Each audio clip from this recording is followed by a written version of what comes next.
ত্রয়োদশ জাতীয় সংসদ নির্বাচন সামনে রেখে সরগরম দেশের রাজনীতি।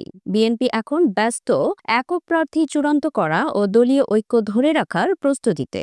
বিদ্রোহী প্রার্থী ঠেকাতে দলের হাইকমান্ড এখন কঠোর অবস্থানে। গুলশানে বিএনপি চেয়ারপারসনের কার্যালয়ে প্রতিদিনই চলছে ধারাবাহিক বৈঠক। বিভিন্ন আসনের মনোনয়ন প্রত্যাশীদের সঙ্গে ভার্চুয়ালি যুক্ত হচ্ছেন দলের ভারপ্রাপ্ত চেয়ারম্যান তারেক রহমান। বৈঠকে প্রার্থীদের স্পষ্ট নির্দেশনা দেওয়া হচ্ছে, দল যাকে মনোনয়ন দেবে তার পক্ষে সবাইকে কাজ করতে হবে। দলের বাইরে গিয়ে বিদ্রোহী হলে আসবে সাংগঠনিক শাস্তি, এমন বার্তাও দেওয়া হয়েছে। স্থায়ী কমিটির সদস্য সালাউদ্দিন আহমেদ জানিয়েছেন, আসন ভিত্তিক বিরোধ মিটিয়ে শিগগিরই ঘোষণা করা হবে একক প্রার্থীর তালিকা। তার ভাষায়, ধানের শীষ প্রার্থীর পক্ষে না থাকলে নেমে আসবে বহিষ্কারের খড়গ। দলের ভেতরে ঐক্য ধরে রাখতে প্রতিদিনের বৈঠকগুলোতে দেওয়া হচ্ছে কড়া বার্তা, দল মানেই ঐক্য আর ঐক্যই শক্তি।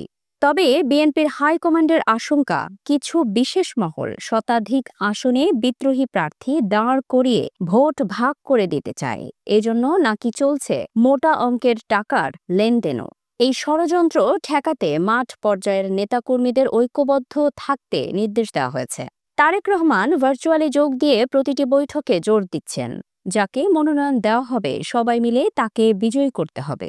চট্টগ্রাম থেকে রংপুর, ময়মনসিংহ থেকে ঢাকা সব বিভাগেই চলছে বৈঠক। গত রবিবার ১১৪টি আসনের ৩৫০ জনের বেশি মনোনয়ন প্রত্যাশীদের সঙ্গে বৈঠক করেন তারেক রহমান। রাজশাহী, খুলনা, বরিশাল, সিলেট কোথাও বাদ নেই এই প্রস্তুতি।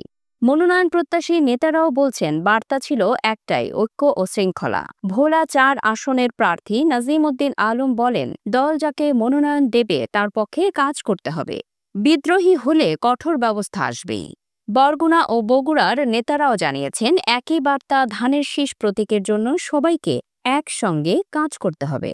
অন্যদিকে বিএনপির কোষাধ্যক্ষ এম রশিদুজ্জামান মিল্লাত জানিয়েছেন, মনোনয়ন ঘিরে বিশৃঙ্খলা ঠেকাতে আমরা এবার কঠোর অবস্থানে।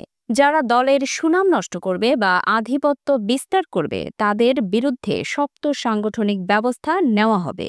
সবশেষে জানা গেছে, যুগপথ আন্দোলনের শরিকদের জন্য প্রায় ৫০টি আসন উন্মুক্ত রেখে বিএনপি এগোচ্ছে সমঝোতার পথে।